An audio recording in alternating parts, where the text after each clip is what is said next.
Alright, so push day narration. Let's do this.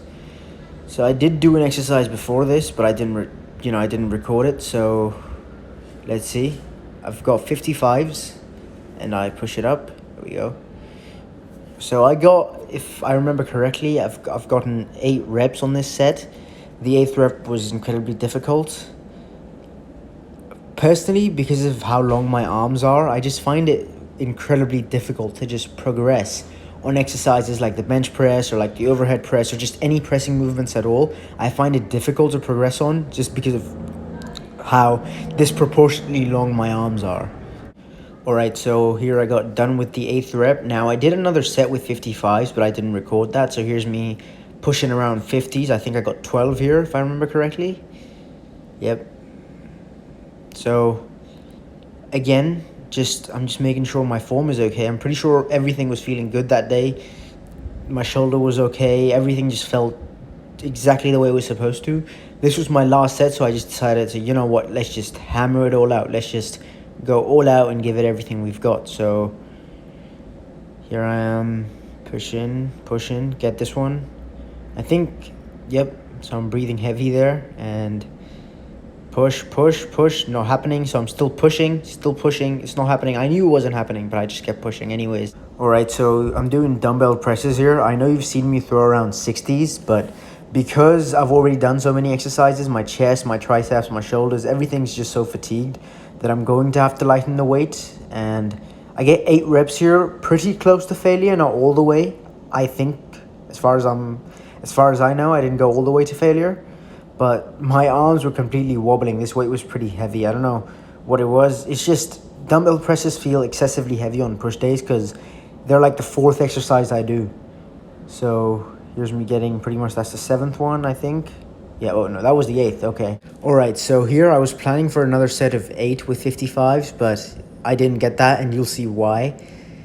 Programming is definitely a very real thing. So if you want to prioritize a certain exercise that you want to get stronger at, I would heavily recommend programming that earlier on in the workout. Because you'll see what happens here. I push, and I push. And here I push again. This is my 7th rep. I remember saying to myself, just one more. And you'll see what happens very quickly. I go down, I pray, and then God rejects my prayers and the camera falls down. So here's me doing lateral raises with 25s. Probably didn't get this from the best angle. I think the form's okay. Could have been better, maybe. But lateral raises are definitely like a cheat code to building big shoulders. Your lateral delts specifically can just take so much of like a beating and still be fine the next day, and because they recover so fast. If you're trying to build big shoulders, which probably who isn't, I would heavily recommend like including, I guess, an excessive amount of lateral raises into your program. They certainly don't hurt. Here I'm going, and that's failure. Here I lightened the weight a little bit, all the way down to 20 pounds, and I had to speed this clip up because it's just so long. But basically what I did here was I did like not a superset, a drop set, but there was a catch. Instead of just doing normal lateral raises, I did super ROM lateral raises, which I learned from Mike Israetel from Renaissance Periodization. I'll leave a link in the description to his original video so that you can go watch it and implement this into your own training if you want to. But here I am doing, yep, let's see it. So I'm going up super high and coming down very slowly, or at least as slowly as I can. Maybe I can improve on the form, I don't know, let me know. But you go up higher than usual and come down slowly. Now, the reason that these lateral raises are so effective, especially if you do them in like a drop set fashion, is because your lateral delt, right? It's the most active when it's up high. The problem is with normal lateral raises, you don't really go that high. So if you lighten the weight a little bit, do these, especially in a drop set fashion like I did, I think I went all the way down to like 5 pounds here. These will definitely burn. They might make you contemplate life a little bit, but it's all worth it because my shoulders were pumped after this. Absolutely the nastiest pump ever. Now, after my lateral raises, I decided to do some cable flies for the chest. Now, if you pay close attention to my technique, I'm not saying that it's perfect, it can definitely be improved upon, but what I'm trying to do is controlling the eccentric, and at least for the first 5 reps, I'm trying to hold on the concentric. That's just because the cable flies is one of the few exercises, probably the only exercise that emphasizes the chest in a contracted position. So I go pretty much all the way to failure, trying to hold for a short second when the chest is contracted. Towards the end, I probably don't hold it, but as soon as I reach failure, what I'll do is you'll see this. I'm trying to hold, let it go. As soon as after this rep, right, I just couldn't get another one. So for the sake of intensity, what I do is, okay, I've failed. All I'll do here is just hammer it out on the pecs. Just press, just fatigue the chest as much as I humanly can. Alright, so I supersetted my flies with a simple straight bar push down. This definitely isn't my bread and butter for my triceps, it's the skull crushers, especially the incline ones.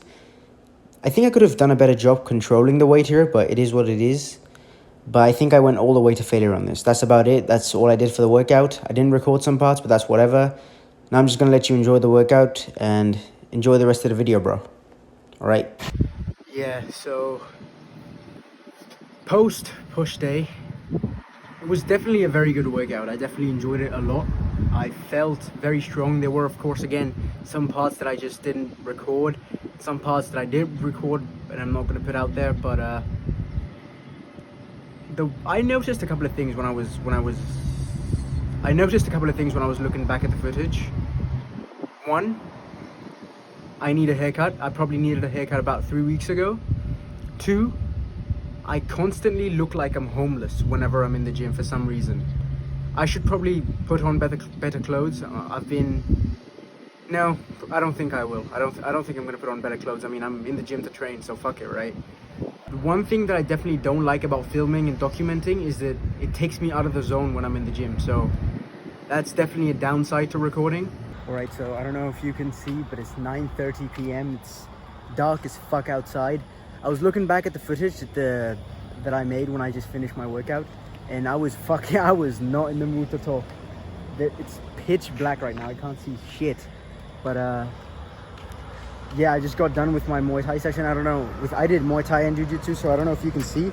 I'm just drenched in sweat. Tomorrow's pull day, which I'm not going to record. But what happened, like, today was way more intense than I expected it to be. It was way more intense than I maybe even liked it to be. One thing that, if anyone else was watching this and also doing martial arts and you know, weightlifting and, you know, going to the gym at the same time, martial arts, specifically Muay Thai, burns an insane amount of calories. I did Muay Thai and Jiu-Jitsu today. I know I've burnt like at least 700 calories today. It's insane how many calories like that shit will burn. I was definitely not in the mood to talk after pull day. Push day. Shit. I was definitely not in the mood to talk after push day. That's just because I enjoy the silence after like a grueling workout. So yeah, I couldn't record. Like, honestly, I was deciding. I mean, I thought that I'd hop on the bags after we got done, but it was just so intense that I had zero energy left in me, honestly. So I'm gonna go take a quick shower, chow down a massive meal, and see you after that, yeah? Hey, so just got done with the shake and the massive meal. Honestly, I was probably walking just in my house for around 10 to 15 minutes just to digest the food and to not throw up. I had about 3,000-ish calories, maybe even more today. But I think, I mean, like, I've toyed around with my maintenance calories and everything before. I know that even at 3,000 calories, I'm only at a slight surplus.